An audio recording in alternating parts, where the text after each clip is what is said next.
Welcome back to another episode of That's Business. Today, I'm going to provide you with advice to my current and future entrepreneurs. Now, if you would have told me this, I don't know, maybe a decade ago, that I would be the one on a podcast, having my own podcast and giving advice to others on entrepreneurship, I probably would have laughed. I really would have. I mean, this has been an absolute journey. I'm actually going to be celebrating, it will be 8 years. I formally started this business and almost 6 that have taken it full time. So this is exciting. But I came up with a list of advice for entrepreneurs. I've had a good bit of clients lately who are interested in starting their own businesses. And I have always been someone that gives my unsolicited and solicited advice. So here we go. Number 1.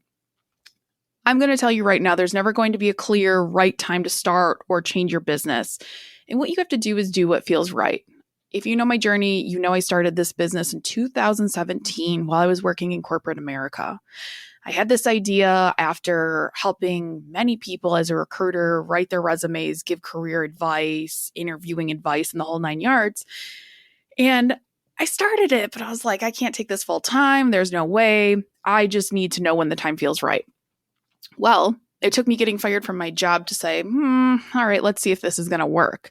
And it wasn't I knew it felt right. I figured, well, if there's a sign from the universe, then this is it. It took me getting fired from my job, even though I did the air quote right things. You have to really think about your energy and know what feels right and what feels wrong. And that's when you'll know if you want to pivot businesses, if you want to add a new line of business or a new service offering, the time to do it is now. Number 2, things will never feel enough, or that imposter syndrome will always be present. It's funny to me because one of my favorite stories, I have a friend who's just killing it in business, like multi-million-dollar business. I mean, that's not what she's taking home, but outside looking in, it looks like she's killing it. She's full of confidence. She's doing incredible. I want to be her when I grow up. Well, one of the most vulnerable conversations we had of me saying, insert name, you're doing great. You're killing it. I'm so proud of you. You know, I want to be you on my entrepreneurship journey. And she starts laughing and she goes, oh, that's so sweet. Sweet Angela. Yeah, I always feel I could do more. Or I always feel, am I really in the right path? Am I really doing the right thing? And I think that goes to show that even the most successful people always will have that imposter syndrome or that face of doubt. I just finished Kiki Palmer's book, The Master of Me, and she even talks about imposter syndrome. I'm like, girl, you are in movies and you have multiple hits. Like, what are you talking about? But it just goes to show we all get in our own heads and it's never going to go away. Number 3, remember what you hated about corporate America and please don't repeat it. I know for me, when I started my business, I was like, oh, I have to post this. I can't post that. And it took one of my good friends telling me, I'm sorry, Angela, who is your boss and who is telling you can't do those things? And we're so conditioned to don't step outside the lines, do this corporate thing and be this way. Well, funny enough, I get clients from me being myself. I treat my friends, my partner, my family, my clients all the same way. I'm not one Angela with one and another Angela with another. You get the same Angela, my same personality. And it attracts clients. It attracts the right clients because when I was trying to be someone I wasn't, it was attracting the clients I didn't want. I give my mother anxiety, sorry, Anne-Marie, that I swear with clients or I'm authentic and I say the things people are afraid to say, but we have more honest conversations and it helps us get further in the long run. So remember what you didn't like about corporate and don't do the same dang thing, please. And that goes into number 4 of developing the message you want to convey. I hate the whole, like, what's your niche? What do you focus on? Things like that, because it took me 2-3 years into this business to figure out what that was for me. And mine is focusing on people who are at a crossroads and figuring out what they want to do when they grow up is my cute little joke. But give the message you want to convey. You know why you like certain celebrities, athletes, influencers, whatever, and you know the ones you don't like. So don't do what you don't like to see. For me, I hate the toxic positivity. I hate the whole just go quit your job. It's all going to work out because life has so many lingering variables there. But I like to be myself, talk about my ADHD, talk about my depression, talk about me getting fired. And that gives people anxiety over that. But remember that message and build that message around it. Number 5, not all business is good business. Oh, have I learned that lesson too quick? Because it's so scary when you're on your own and you're like, oh my gosh, am I going to pay my bills? Am I going to have enough business in the door to make this happen? Because you are responsible for bringing in the business yourself, sweeties.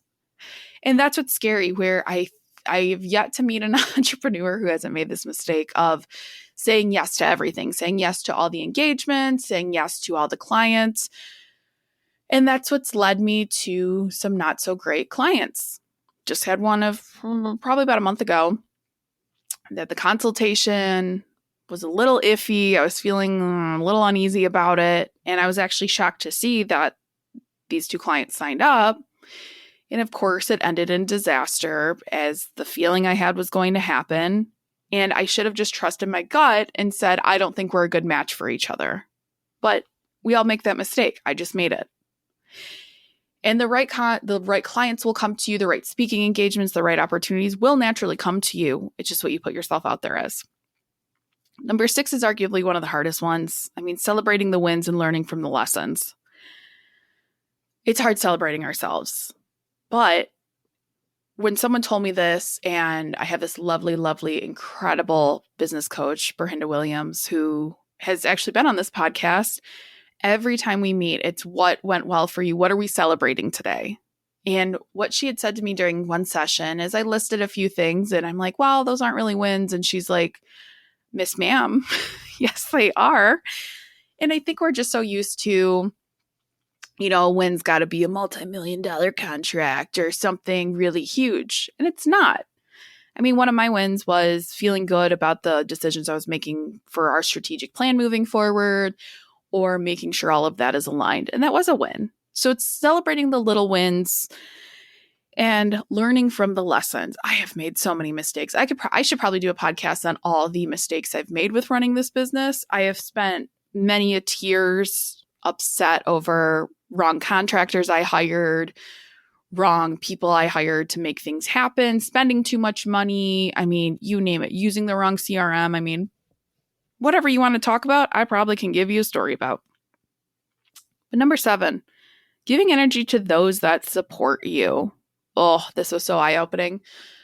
When I started this business and when I got fired, I actually sent a text to all my friends, my closest ones, that I said, and I did quite literally copy and paste it to all my inner circle. And I said, hey, look, just telling you I got fired. Like, I'm going to try this whole resume rescue thing full time, whatever. And it was great because I got the oh my gosh, my phone was blowing up, which I felt so loved by. But there were some people, one of my closest friends of the longest time we've been friends, questioning why I'm doing this. Well, why are you doing this now? Why don't you go get a corporate job? I was like, well, I just have the feeling I should be doing something else. Well, are you sure about that? And it was just just negativity and judgment from one of my closest friends. And I'm not going to lie, it hurt my feelings. And then I realized how many people, how many strangers, how many friends of friends or people I used to work with were supporting me. And it far outweighed that individual's thoughts on my business. But it's so easy to be hung up on that one person that makes your life a pain in the booty. But you have to remember, I mean, I've said this on other podcasts before or talked about this with others, of giving your energy to people that deserve it. So even if it's a newer friend, even if it's someone you haven't even met in person, but they're supporting you, they're giving you business, or they're like, hell yeah, you should go do this. Those are the people you want to give your energy to and focus on, because that will yield you better results in the future.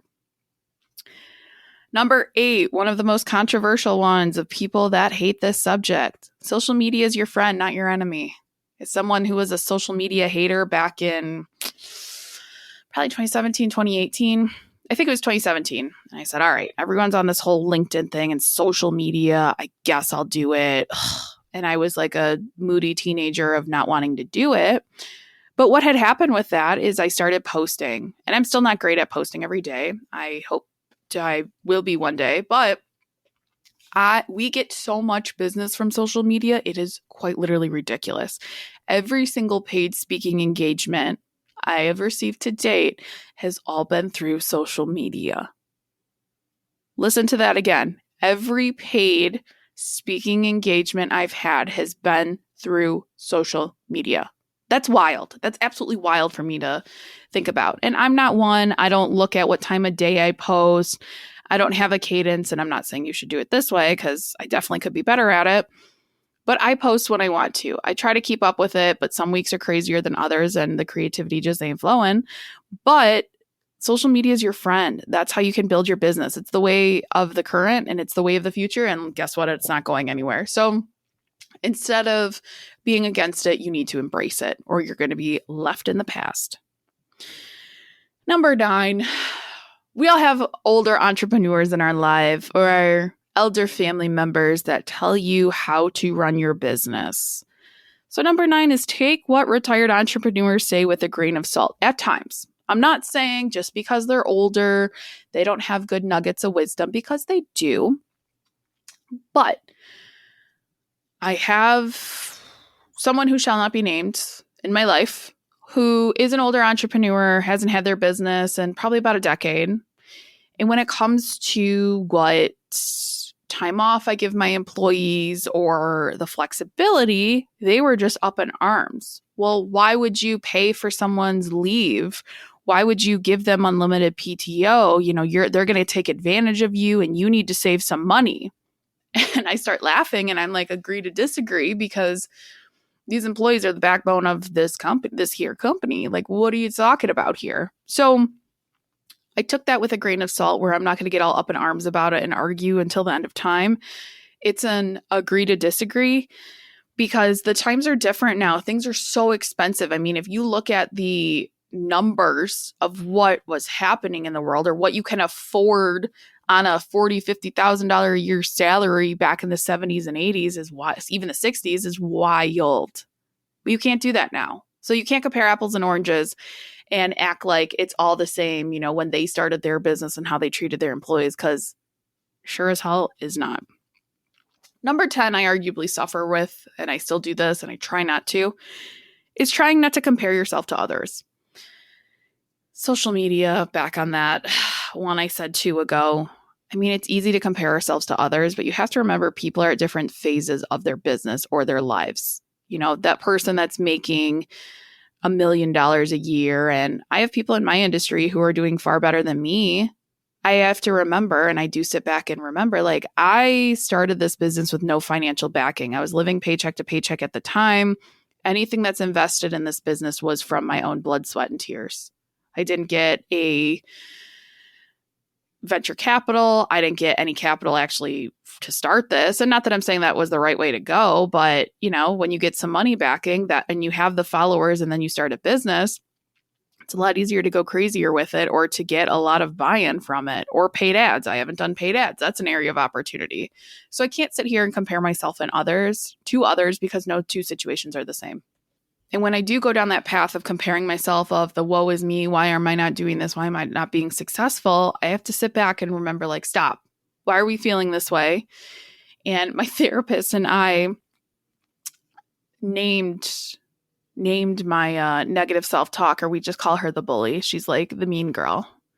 And that negative self-talk, when I identify that's being mean girl, it stops me from understanding, or it stops me from kind of going down that wormhole and just sitting down and understanding why I'm feeling this way or where these ideologies are come from. Number 11 is having your oh shit friends. What do I mean by that? So we have our partners, you know, the people that love us dearly, but I have termed this lovely phase of people as your oh shit friends. Your oh shit friends are the ones that you could call and say, I'm just having a really hard day and I just need some support here. They're the people that question you and push you to be better, but they have your back at the end of the day. So your oh shit friends, you could call any time of day, night, whatever, and say you need a pep talk or you need to flesh out an idea with them, and they have your back. My oh shit friends have saved me when employees have quit all of a sudden, when things have gone south, and they have just been absolute pivotal to making this business successful. Number 12, make your schedule for yourself. When I started this business, I thought, oh my gosh, I need to wake up early. I need to be one of those 5 a.m. people that, works out and reads a whole chapter of a book before I get my day started. And I tried it, but I was miserable by the end of the day. So something that was really pivotal was working around what makes sense for me. I'm not a morning person. I don't take my first meeting till 9 a.m., some days 10 a.m. I also work later though, because for my clientele, that you can't talk about your job at your job. So I do take a lot of meetings 5 p.m. to 8 p.m. And I have some lovely friends who do not own their own businesses. And they're like, well, why are you working that late? Why are you working on the weekends? And I'm like, well, you also forget I worked half a day on Friday. So yeah, I'm going to take these other meetings on Saturdays because that's what worked best for me. I'm very productive on Saturdays, whereas I'm not very productive on Mondays. So I make my schedule to me and what feels right. And that has been huge for my productivity. Again, I have severe ADHD. I get distracted so easy. But it's not just like the ADHD is not, squirrel type ADHD. It can be, but it's also my energy's low. I have seasonal issues. It's raining today. I want to lay in bed and do nothing. And you know what? I can because I can take my laptop and take all my meetings from bed and nobody will know, except that I just told you. But make the schedule that works for you. This is going to take some time to feel good, to see what makes sense. But when you change up your schedule, it will feel so much better. You'll be so much more productive and you'll just feel better at the end of the day. I like to take breaks throughout the day and take my dog on a WALK sometimes. Can't say it because she's right here. Or I just want to get out of the house because I do work from home. I do have a great co-working space, Bamboo. I'll go work from a coffee shop, but I have to do what's best for me. Number 13, more people are watching you than you think. This was so eye-opening to me. And what happened, this is probably about, let's say 3 years ago. I was living in Royal Oak, 4 years ago. I was living in Royal Oak and I was going to Orange Theory at the time. And I saw someone I went to high school with. I go to the grocery store 2 days later. I see another person I went to high school with. And then in the third week, I saw a third person I went to high school with. And all of them said, and none of them I was like really close friends with. We were like, acquainted. I graduated with 400 people. It wasn't like I was friends with all 400, but I knew who they were and we were friends with each other.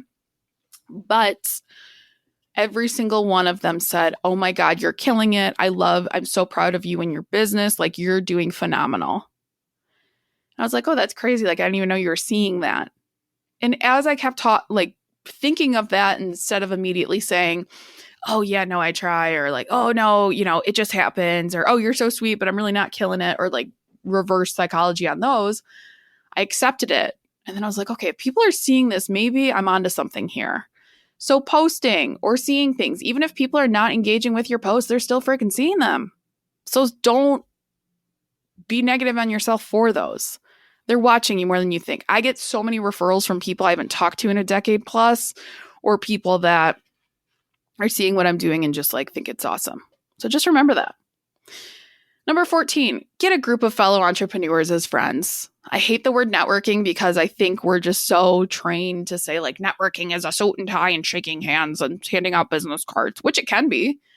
But I like to say building connections. I have so many great friends that are entrepreneurs, many of which have been on this podcast, who just get it, who we can have a conversation. One of my best friends, Michelle, she's incredible. She has a 1-year-old, which is insane, but she'll text me at 2 a.m. I'll respond to her at 2 a.m. because she's up with the baby. I'm just up doing work. And it's just funny, or just like, oh my God, I need a drink, or oh my gosh, you'll relate to this, like having employees, or just kind of understanding that. And it's so nice to have someone that understands you, or multiple people that you can get together and validate each other and just say like, you're not in this alone. I'm here for you and whatever you need. So please, please, please go to these building connection groups, go to the ones that make sense for you and find the right people for you. Number 15, I've touched on this, but I want to say it even further. If something doesn't feel right, pivot. I have tried to launch a community 3 different times and it's failed. I won't say it's failed. It just hasn't worked out to what I wanted it to be all 3 times. And that's not to say I failed with it. It's to say, hey, now is not the time. So instead of being all up in arms about it, we said, okay, we're not doing this anymore. Let's pivot to a new service. I've changed up my career coaching services that have been wildly successful. And that's what we want to focus on and do. So things that don't feel right, you need to evaluate and see what's good and what's not and change up what you're doing. Number 16, your age does not matter. This is going to come to a shock to many. I started this business when I was 24 years old. Insert gasps. 24 years old. I look at 24-year-olds now that I meet, and some are absolute geniuses, but I'm like, oh my God, did I know anything at 24? But you can't compare and say, I'm too young, I'm too old, and this is the perfect age to start a business, because who's to say what's right and what's wrong? I took the time every free minute I had to learn my industry, to ask curious questions, and to gain the understanding. And that's made me a great entrepreneur. So I don't care if you're in your teens and your 20s and your 30s, 40s, 50s, 60s, 70s, 80s. I don't care. I have had friends from the ages of 22 to 62.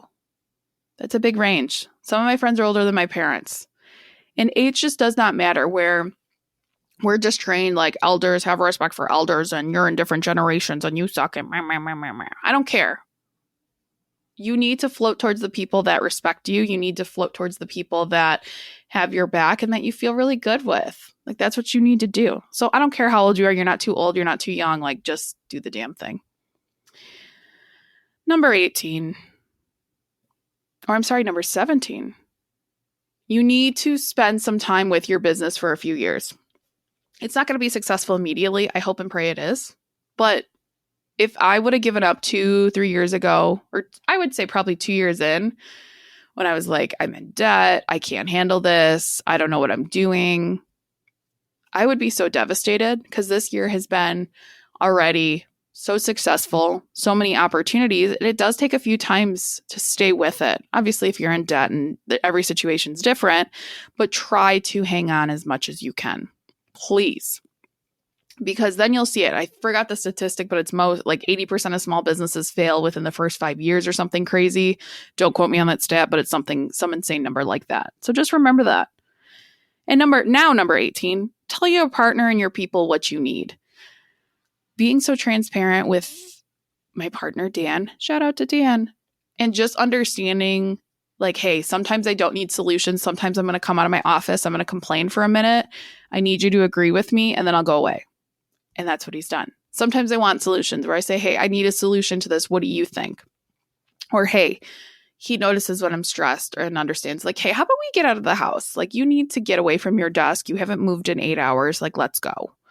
Or just little things like refilling my water bottle, or just like making sure I've eaten, because I have a problem and tendency to forget to do that.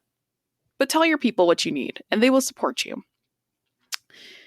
Number 19, please build those connections and shoot your shot. I mean, if you really like someone, go up and tell them. If it's someone you've admired forever, go tell them. People like to hear it. And these opportunities have gained us a lot of traction, a lot of opportunities ourselves, but you'll learn who your people are and who you're not. And number 20, just have freaking fun with this. Not every day's fun, but a lot of times it is fun. So please take the time for yourself and have a little fun and do what the hell you want to do, because you started your business for a reason. So I hope you got something out of my 20 words of wisdom there. And as always, if you have additional questions, reach out and tune in again next week for another episode of That's Business.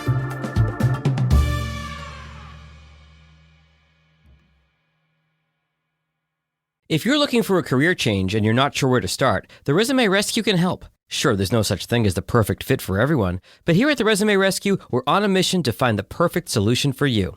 Whether it's changing careers, updating a resume, learning LinkedIn, or practicing interviewing, we have you covered. Find us online at theresumerescue.com and find all of our contact info in our show notes.